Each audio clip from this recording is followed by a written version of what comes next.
when something in your life isn't going the way that you want, maybe your husband doesn't want the same thing as you, or your kids grow up and barely call, or we look in the mirror and don't quite recognize the woman looking back at us, we are really good at blaming the circumstances, the situation, the people, anything outside of ourselves, right? And when we do that, we hand over all of our power. So today, I'm giving you a way to take it back. I'm going to teach you my shift method, and we're going to use those 3 very real midlife struggles to walk through exactly how it works, because you have so much more control over how you think, feel, show up, and experience your life than you may realize. Welcome to the Thrive with Intention Show, the podcast for women navigating the beautiful mess of midlife. I'm your host, Jody Phifer, certified midlife coach for women. Each week, you'll get real stories, practical tools, and mindset shifts to help you design your next chapter with confidence, clarity, and a little badass energy. Hit subscribe and let's do this. Hey friend, welcome to the show. I am so glad you're here. All right, I want to give you a little heads up. I might call you out on your shit a little bit today, but it is coming from a place of love, and I am going to walk you through how to shift it. Okay. So here's the thing. I know a lot of us live our lives on autopilot. Something happens in our life, some struggle, some challenge, and our brain immediately assigns meaning to that. And we react, right? We blame other people. We blame the circumstance. We blame the fact that we're aging, our bodies, society, what someone did or didn't do, how someone should or shouldn't act. Woo, that's a big one, y'all. Got to watch out for those shoulds. Shoulds will ruin relationships right there. But listen, this is all very natural. It's very normal. It's just part of the human experience. It's how our brain is wired, but it's also not helpful. It is not getting you to the best version of yourself. It is not helping you have a joy-filled life. Anytime we make something outside of ourselves responsible for how we feel or how we're experiencing our lives, we are giving away our power. We are essentially saying, I can't be okay unless this changes or unless they change. That is putting ourselves into victim mode.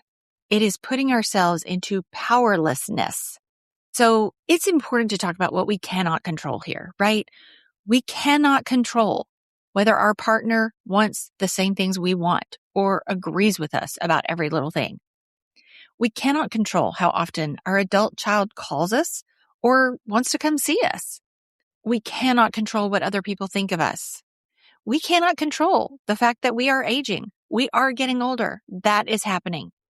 We cannot control what is happening all over the world, but we have much more control than we give ourselves credit for often. Listen, ladies, we are powerful creatures. Do you hear me? You are powerful. So stop acting like you don't have any control. Take your power back. That is what we're doing today. And my shift method is going to give you a really practical step-by-step way to do that. Now, this is not about pretending that circumstances or situations are not hurtful. This is not about positive thinking your way out of real things going on or toxic positivity. It is certainly not about forcing other people to change because, man, I got news for you, ladies. That is impossible. I've tried to change other people. I've tried to control how they behave, how they talk, how they act. And yeah, it's not working. It doesn't work, right? You cannot control other people. You cannot change other people. You only have control over you. And this is also not about never having shitty thoughts again. That's not going to happen either. Those come. That is part of the human experience. But what it is about is seeing clearly the thoughts that you're having and how you're reacting to things and deciding intentionally what to do and responding to circumstances based on that, as opposed to living on autopilot and letting things just happen and just react to them and constantly blame everything outside of yourself for what is going on. Okay, so let me talk through the shift method. It's an acronym. Every letter in the word shift is a step. It's just a framework. It's a way to work through all the shit that comes up in our lives. I didn't invent thought work. Okay. I didn't invent the idea that thoughts influence our experience or the fact that we have control over that and we can plug in and decide when to shift it into a more positive experience. I learned pieces of this work from others over years and years and years. So I've had many teachers over those years. Brene Brown and Viktor Frankl and Byron Katie and Brooke Castillo and Oprah Winfrey and so many others. So this is not like brand new information that I have discovered, but it is my spin, right? It's the way that I have taken what I've learned and tried to make it simple and actionable. And I've laid it out in a way that is designed to move us from the story that we tell ourselves about things going on in our lives back into our own power and back into action. Okay, so let's just go through the letters real quick. I'll tell you what they mean, and then we're going to dive in deeper into each step. So first, the word shift, S-H-I-F-T, right? You have S is separate fact from fiction. H is hear the story. I is identify who you want to be. F is find your next mantra. And T is take action.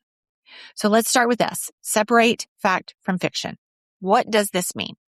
This means we are looking at whatever it is that's going on in your life that's causing you pain or grief or that's driving you crazy right now. And we want to strip it down to what is actually happening. We want to pull out all of the assumptions and the opinions and the judgments and projections and fears and interpretations and all of that we pile on to facts often until we are left with only the fact. It's like peeling back an onion, right? We're peeling back all the layers until we're left with just the fact, something that can actually be proven, court of law tested. And when you look at it and you say, if a reasonable person could disagree with this, then it's probably not a fact. And when we do this, it doesn't mean that you're not allowed to be sad or angry or disappointed or hurt. It just means we're going to get clear about what actually happened before we decide what we are going to make that mean in our lives and how it is going to influence how we move forward. All right, next step is H, hear the story. So think about this. When you start to tell a good friend a story about something that happened that is causing you stress, okay, maybe it's a situation at work, let's say. Do you ever just give them one sentence? Like, my coworker missed the deadline. No, never, right? It is a long, drawn out story. You talk about how irresponsible she is, how she doesn't care about her job, how lazy she is, how the management doesn't care either, how they should do this, this, and this, and she should do X, Y, Z, and, right? Most of that is the story, okay? We are here to separate the noise from what actually happened. So we did that in step one, right? We peeled the layers back. We got down to the fact, the one sentence. We got down to the she missed the deadline. But here, I want you to give yourself permission to explore all the extra stuff you piled on. The opinions, the assumptions, what you're telling yourself about it, what you're making it mean about you, about other people. What are you afraid of? What are you predicting? And I recommend you write it down. This step is very powerful if you write it down. And this is like full brain dump, not holding anything back. We are not censoring ourselves in any way. We are not thinking about how we should think about it or should feel about it. We're just writing down the rawness of all that crap in our head. And something magical happens when you do that. When you write it all out, it's very easy for you then to see how much bullshit your brain has added in. And we are not judging ourselves for having this story, right? Our brain is so good at this, y'all. It is good at making up stories. It's what they do. They find so many connections and random things to throw in there, crazy things to add in. So we're not going to have any shame around it. The goal is just to notice the story instead of letting it run the show. All right, our next step is going to be the I. This is identify who you want to be. This is where we begin to take our power back. Now notice that I said identify who you want to be. I did not say, let's figure out how I change the circumstance or how I get someone else to behave differently. Again, we can't do that. This is all about you. Who do you want to be in this situation? How do you want to behave? So we're asking ourselves, how do I want to show up? How do I want to think about this? What do I want to believe here? And why? What is actually within my control? And this is where I always recommend that people do a future you exercise. This is one of the things I do with my coaching clients. It is so powerful. And there's a whole thing that goes along with this, but the basics are you imagine yourself 10, 20, 30, even more years from now. And you basically just sit down with future you and ask her questions. How does she see this situation? What does she wish you understood about what's going on now? And what does she wish you would do from here? What does she wish you would let go of? This moment is an intentional decision about the woman that you want to be. And this identity is going to help you determine what your mantra will be moving forward. And that brings us to our next step, which is the F.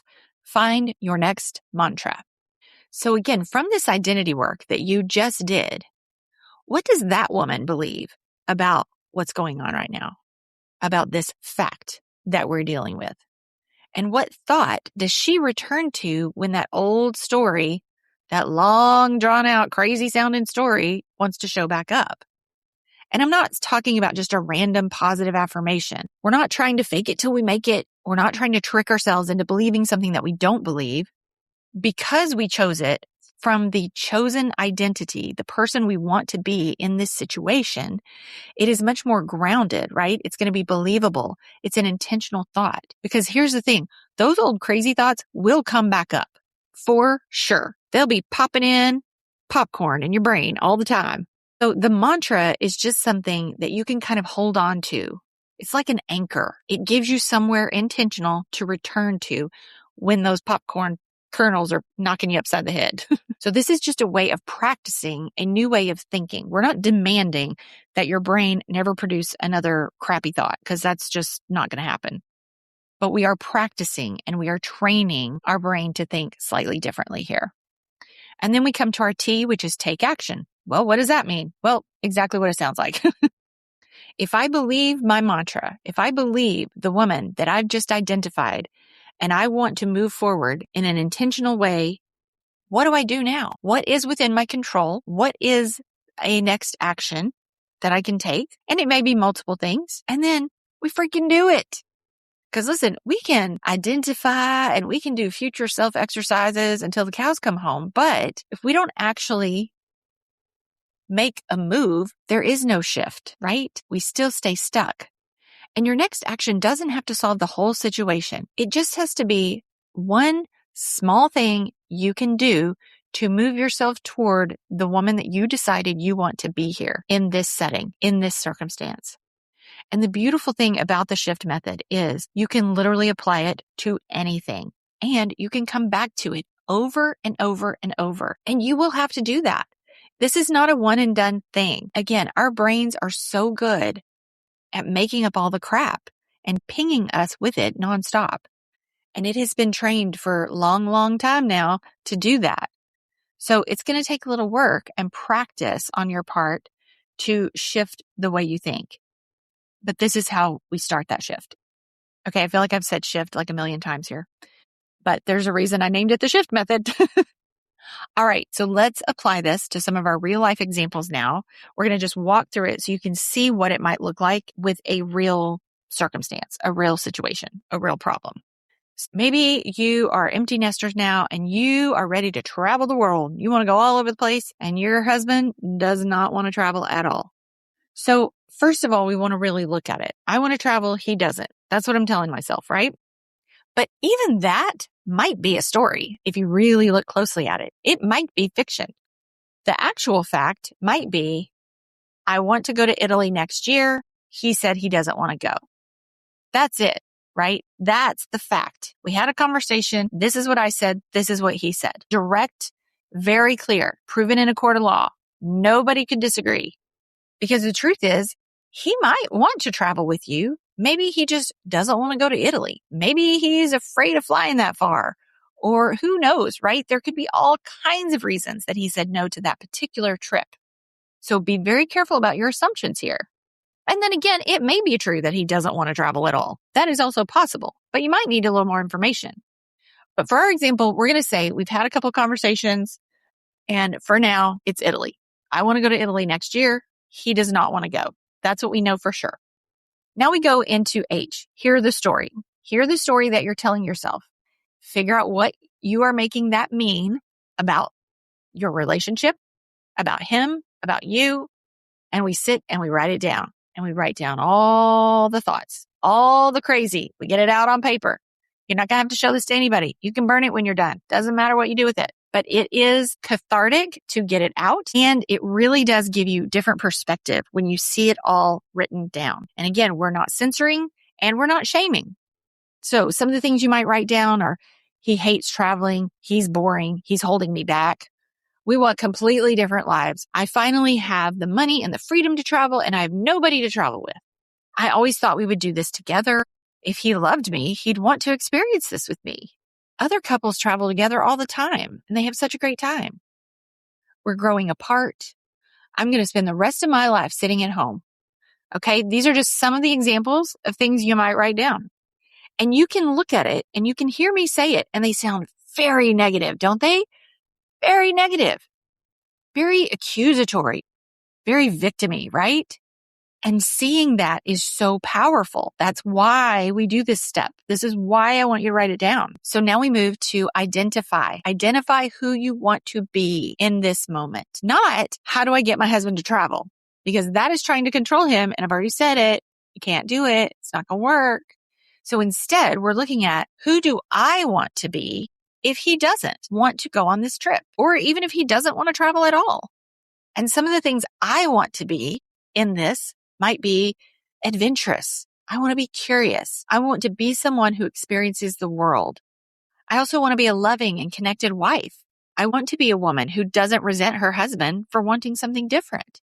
And then I think through that future me, the 80-year-old version, the 90-year-old version of me. What would she want me to do here? I'm pretty sure she would say, girl, go to Italy. What are you doing?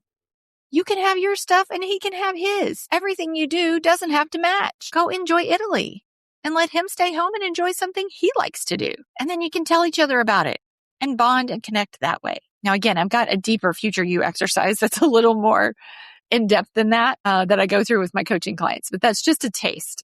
And then we move to F, which is find your mantra. And this is one of those things you might just have to play around with a little bit, but you really want to tap into that version of you that you want to be in this situation as you are crafting this new mantra. Now, it needs to be believable and it should tap into the things you said you wanted. I want to be a loving and connected wife. I also want to experience the world. So my mantra might be something like, we don't have to want all the same things to have a great life together. Or we can want different things and still be deeply connected. Or I can create the experiences I want and love him exactly where he is. Do you see how powerful that is? Do you see how loving and positive and empowering that is compared to all the shitty thoughts you were thinking a second ago in the brain dump? And again, it doesn't mean that those thoughts aren't going to continue to pop up. They will, but we can quiet them down a little bit when we intentionally choose something more positive to plug in when it does come up. So when you start to have those thoughts like, well, if he loved me, he'd want to go with me, you can kind of check yourself and pull in that mantra. I can create experiences I want and love him exactly where he is. That requires nothing of him. It requires no change from him at all. It's all you, because you have the power to feel amazing about this. And you have the power to make decisions that will lead you to that woman that you want to be. All right. And then our next step is take action. Now what? Now what you're going to do? You're going to ask a girlfriend if she wants to go to Italy with you. Or maybe you look into some woman's group trip. Or you have another discussion with your husband, a deeper discussion, and say, this is something that's really important to me. It's okay if it's not important to you. Is there some compromise we could come to here? Maybe he goes with you on trips in the United States, or I don't know, maybe he is really into woodworking. And so he agrees to go with you on a trip to the Amish country to see the furniture. I don't know. I'm just making up stuff here, but you get the point. And then you compromise and say, well, okay, you're going to do those kind of trips with me. I'm going to do these international trips with somebody else in the family or a girlfriend or whoever, right? And the action might just be starting to research the trip or book your flight. But whatever it is, that action comes from who you want to be here. And you pull in that mantra and then you take the action. So you see how with this one, it started with, I want to travel, but my husband doesn't. He's the obstacle. He's kind of the enemy, right? And when you end with travel matters to me. My husband gets to decide whether he travels and I get to decide what I do next. Same husband, completely different amount of power, completely different feeling, completely different relationship. So much better. All right, let's work through another example. This one is your adult child has left the house and barely calls or comes home. Okay, so again, we're going to have to peel the onion back because at first you're going to think things like, he doesn't need me, we're not close anymore, my child moved away and now he never calls, right? These are the things that come up. So you got to peel the onion back, find the fact. The fact is, my child moved. He hasn't called in 2 weeks. So we identify our fact and then we hear the story, right? What is all the stuff that your brain is coming up with around that fact? What's all the crazy talk? What's the shame? What are the fears and the assumptions and the opinions? And write it all down. Write it all out. No censoring. He has a whole new life now and I'm not part of it. I spent 18 years making him the center of my world and now I'm just an afterthought. He doesn't need me anymore. He doesn't care about me anymore. I thought he'd want to come home more often. Obviously, I miss him more than he misses me. What am I doing wrong? Am I being too overbearing? Am I expecting too much? Maybe we weren't as close as I thought. I'm not important anymore. And here's the problem. When we let these thoughts run rampant in our brain, it leads to actions like passive aggressive behavior and constant texting him and complaining to him when he does finally come home or call. And those actions can accidentally create the exact relationship that we're afraid of. So just write it all out. Look at all the negative. Look at the stuff that sounds a little crazy. Just observe it. That's it. We're just getting it out in the open. And then, like I said, you can burn that page if you want to. And now, instead of all those thoughts, let's identify who we want to be here. Who do I want to be in this moment? Who do I want to be in this situation? What kind of mom do I want to be? How do I want to behave? Not how do I get my kid to call me more or come home, but who do I want to be in this new version of our relationship? And we can write these down too if it's helpful for you. I want to be a mom whose child knows that I am always here for them. I don't want to make my child responsible for my happiness. I want to give him room to build his beautiful life. I want to enjoy the contact we do have instead of keeping score. I want to build a great adult relationship with my child instead of desperately clinging on to the relationship we had when he was young. And I want to build a full life of my own. And as we work through this and really start to realize it isn't our child's job to fill the hole that his leaving created in your life, it really isn't. He is doing exactly what he's supposed to do. And so again, letting go of those shoulds is so powerful. So next we're going to find your new mantra. You guys know I'm a recent empty nester. If you didn't listen to my college episode, I think it was episode 24, go back and listen. This is all very raw for me. So I feel ya. My mantra is Dylan and I have a great relationship and we never have to speak or see each other for that to be true. Now, I'm not planning to never see him or speak to him, but having that in there just solidifies it for me. I don't even have to see him to have a great relationship with him. I don't even have to talk to him to have a great relationship with him. And there's other beliefs that are kind of built into that mantra, right? His independence is not rejection. And yes, our relationship is changing, but it's not disappearing. And then we move on to T, take action. So for me, I might text him occasionally because I genuinely want to tell him I love him or send him that meme or whatever, but it's not a test. It doesn't mean he has to respond. This is just my way of sending love out. Another take action is just to enjoy him when he is here. Be present when he does call. Put down everything else and be there for him as a guide, as a safe, loving space. And other actions that I might take may have nothing to do with him, like call a girlfriend or plan a date night with my husband or start going to that dance class I've been thinking about for years. Starting to figure out who you are in this next chapter. That's part of the beauty of this empty nest phase. You see, we started with my kid barely calls. He doesn't need me anymore. I'm losing him, right? Was kind of the overarching feeling and thoughts. And we end with our relationship is changing. I can miss him, but nothing has gone wrong. I get to decide what kind of mother I want to be and what I want my own life to look like. He still hasn't called me. I still miss him, but his behavior no longer determines if I'm okay. And that is important. And that is empowering. All right, let's go through this third example. I'm getting older. I feel invisible or unattractive. I know so many of us are struggling with this one. And I mean, hell, y'all, I'll be honest. I struggle with it too. Okay. You are not alone, not in any way. But we're going to peel back that onion, separate fact from fiction. Okay.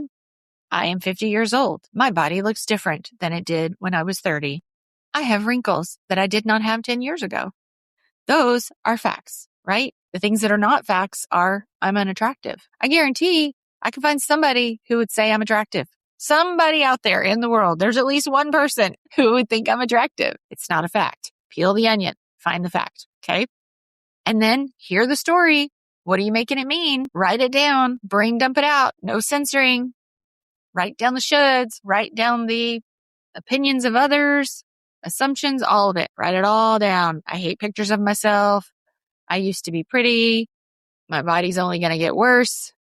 To me, that one's actually a little comforting. I don't know why. Maybe I'm a weirdo there, but like it really is one of the things that I find that helps me, not maybe my body, but just in general, like it's only going to get worse. So like if I look at my wrinkles and I think, oh, that's bad.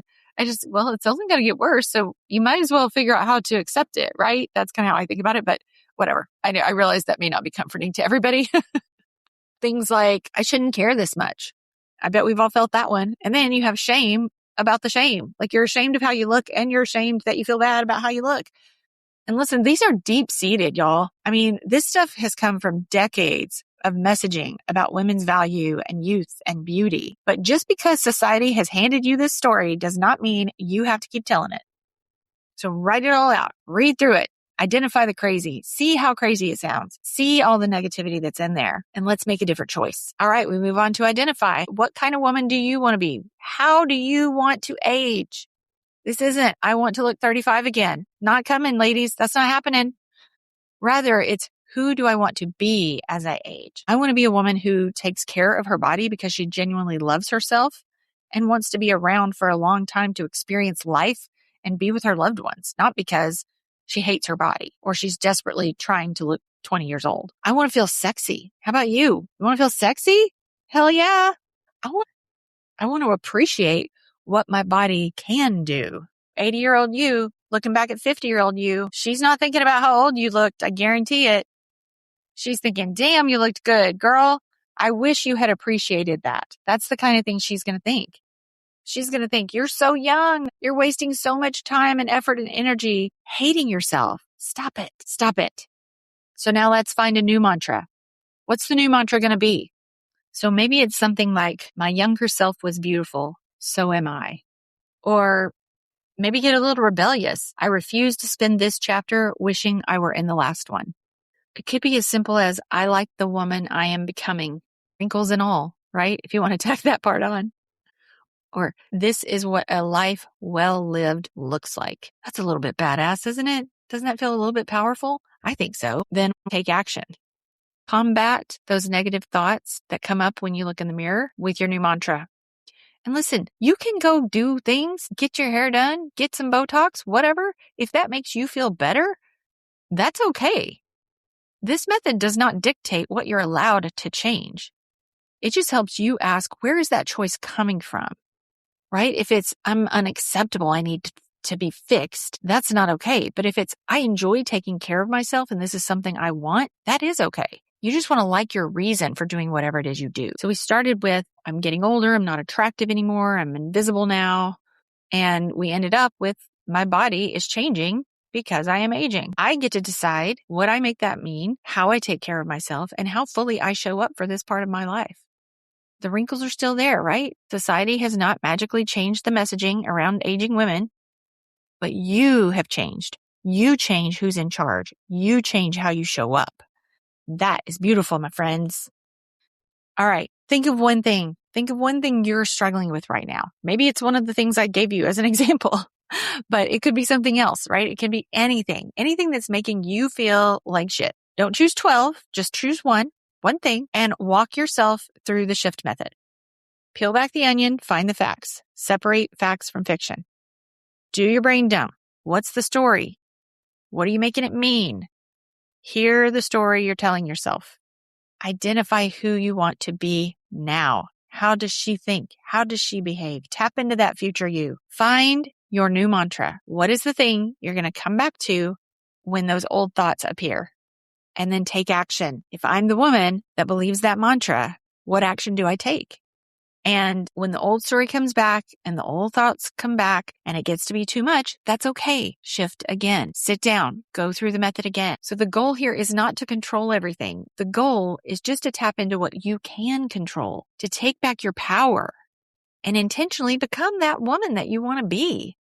Now, if you would like me to help you walk through your exact situation, I have two options for you. One is called Your Next Move. This is a free, self-guided coaching experience. I recorded a video. You're going to sit down with me. You're going to bring your one real situation that you're struggling with, and I'm going to walk you through the shift method step by step. I'm going to give you questions and prompts for every stage and help you think deeply through it and work through it yourself. Or I have my Get Coached option. There's a Get Coached form in the show notes. Send me what it is that's going on with you. And this can be anonymous, or you can use your first name, or you can make up a fun name. And I will work through the situations on the podcast using the shift method. And this is so helpful for everyone listening, because oftentimes we can see ourselves so much more clearly in what someone else is doing and someone else's story than we can in our own. And your situation might be exactly what another woman needs to hear. We are all going through the same stuff, y'all. So let's share it. Let's grow together. All right. Just remember, you cannot control your husband. You can't change him. You can't make him do anything. Same thing with your adult child. I'm sorry. And we're not going to stop aging, y'all. It's just not going to happen. I mean, the only way to stop is if we die, and I don't want to die yet. I don't know about you, but I'd like to keep going. But you are not powerless. You get to decide what you make everything mean. You get to decide who you want to be, how you want to show up, what you choose to believe, and what you do next. That is your power, and that is the shift. All right, y'all. That's all I've got for today. Go be fabulous. Hey there. I know a lot of things are changing right now. Your body, your hormones, your relationships, your kids are growing up, your parents are getting older, maybe your career is shifting too. It's hard to know where to start. That's exactly why I created my free Shift Happens quiz. It'll help you cut through the noise and figure out which area of your life deserves your attention first. Just head to thrivewithintention.com/quiz or click the link in the show notes.